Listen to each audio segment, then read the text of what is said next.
I finally finished the background on the lampshade and I like the way it's come out. And now I've started assembling bits and pieces to make an actual lamp and lampshade. I'm going to do everything from recycled materials, and I found this vase, which is a glass vase, but it's kind of a dark orange and the inside is painted gold. So I'm going to use that as the base of the lamp, and I've decided to add the Celtic knot, which I'm going to stick on rather than sew. So I've prepared all the threads ready to apply. I've also decided to dye this black because I found, as it's all recycled, I picked up a nice silky blouse from the charity shop, and I'll be using that as the background of the lace. As you can see, I find this pretty good match and I think it'll look nice. So with this lace dyed black, I think it's going to look quite different. I wanted to make a 1970s style lampshade, and I was playing with the colour purple, but I think purple is a bit dark. Most people these days have very bright walls. They're all greys and creams, and I think the orange will pop out more as a standalone object in a room. The art of dyeing has come up in leaps and bounds since 20 years ago. I remember dyeing things involved a lot of salt and soaking, and it was quite a messy job. I found this dye-on, and all you do is you pop the whole thing into the drum with the stuff you're going to dye, and you just do a wash cycle, and then you do another wash cycle, and then you clean the machine by doing another wash cycle. So I'm going to give it a go and I'll show you what my results are. Another thing I'm going to add to be dyed is a length of 80 thread. I'm not going to do the whole bobbin, but quite a bit. That way I've got enough black thread to finish the ends of the lampshade. So I'm going to have to add stitches on that side and on that side to join it up. The reason I've done it like this is so that there would not be an actual joint in the lampshade, so as you turn it around you wouldn't really see where it had joined up. These ties are going to be done in the same way, so nobody will be able to see where it actually starts and where it stops. So that's my bundle of thread, and I'm going to secure it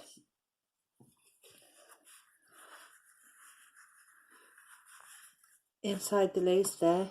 I'm going to add my threads to make the Celtic knot on the vase, and then I'm just going to fold everything up.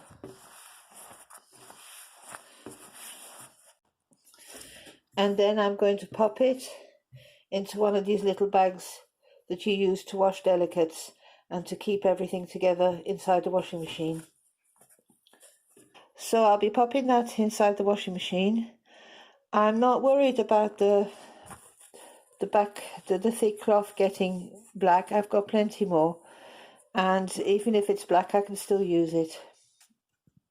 I've just taken the lace out of the washing machine and I'm pinning it out. So I have a large breadboard that I fill with several layers of the underlay that you use for floors, so it's easy to stick the pins in. So the first thing I do is I stretch the lace and I pin it in. It's not perfect yet, but as it dries I will be tightening the pins and bringing them further out until the lace is dry. For the main piece of lace I'm slowly stretching the cloth, so I'm pinning the lace down, and I'm stretching it, and gradually as it dries I'll be stretching it even more. You can't see much because of the black background, but if you look close up it looks really good. I'm really pleased with that. In natural daylight it looks very, very black. So these pieces are going to go on the vase to form the same Celtic knot pattern as there is on the piece of lace. So that's one more bit of the project done, and now I just have to wait for everything to dry. As this material is so flimsy, I need to make it a little bit stiffer, otherwise it'll sag on the rings of the frame of the lampshade. So what I'm going to do, I've got the original template I made when I made the lace, and I'm going to cut out and make a copy of it in this sticky back plastic. So basically this is just a kind of plastic that you can cover books with, and you peel the backing off, and I'm going to stick that backing straight on to the blouse. Now I don't know if it's going to work, but it's something I'm going to try. So I've stuck the template on with some masking tape, and now I'm going to cut the plastic out, and then I hope to be able to stick it onto the blouse. I stuck the sticky back plastic with masking tape onto the material, and now I'm going to cut it out, and I'm going to leave about an inch at the bottom to attach the cloth to the rings. My next job is going to be to attach the cords I made onto the vase to copy the Celtic knots I made on the lace itself.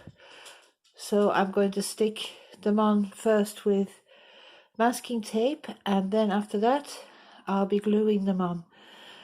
The reason I'm gluing them on is because I don't think they'll ever have to be removed, and as it's glass you would be able to polish them off if you had to. So to find out how to position the knots, I divided the vase into 3, and I had measured the original lace and decided that it would be about 3 rings in the pattern. So what I then did, I measured from this rim down, and I measured between the rings, and now I've stuck them on temporarily with masking tape, and now I'm going to start weaving the threads through. I'm weaving the strands now through and making the Celtic knot, making sure I'm doing all the right overs and unders, and then when I've got it, I pin it down with masking tape. So I'm getting ready to distribute it all evenly around, and then I can glue it down. I've arranged all the Celtic knots and I stuck them down with masking tape, so now I'm going to glue them down with glue. And here's the vase. All I need to do now is spray with a lacquer. The lace is dry, so I'm slowly cutting it off the background. So on this side you can see this is the good side, and the side I worked on was the bad side.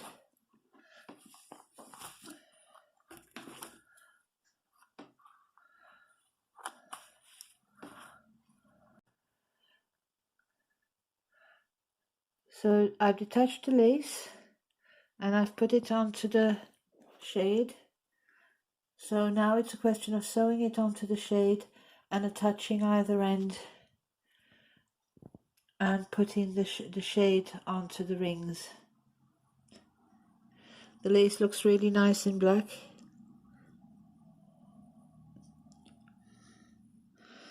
I'm really pleased with it. In fact, I think it looks better in black than it does in white.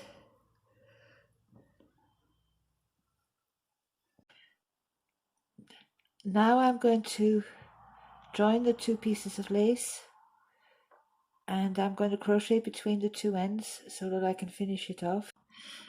So here I'm showing you how I'm pulling the two pieces of lace together, and I'm crocheting them back together, and by rearranging the motifs I can pull them over and cover up the seam. So don't forget that these motifs can be stretched and pulled. So it's nearly done now. I'm also making some beading for the bottom of the shade. So I basically get out my collection of beads. These are things that I gather from charity shops, and then I reuse the beads, and I'm going to make a nice decoration for the bottom of the lampshade. Here's my lampshade finished, and I'm really pleased with the result. As I said, everything is upcycled, so the cloth I used for the lampshade was an old silk blouse, and the vase was something I found in a charity shop, and then I made the lace. The Celtic knot at the bottom I glued on to the vase, and the only job left now is to spray the vase with a gloss varnish. That's so that everything stays the same and doesn't gather too much dust. I'm really pleased with the way the lace has turned out. It's beautiful dyed, and here is where I joined the two sides up, and you can't see virtually where it happened, so I'm really pleased with that. It took me about a week to finish this lampshade. I worked about an hour every day just to get the finishing touches right. And at the bottom I put a string of beads. They look a little bit like marcasites. So overall I'm really pleased with the result, and I'll be entering this into the local town shows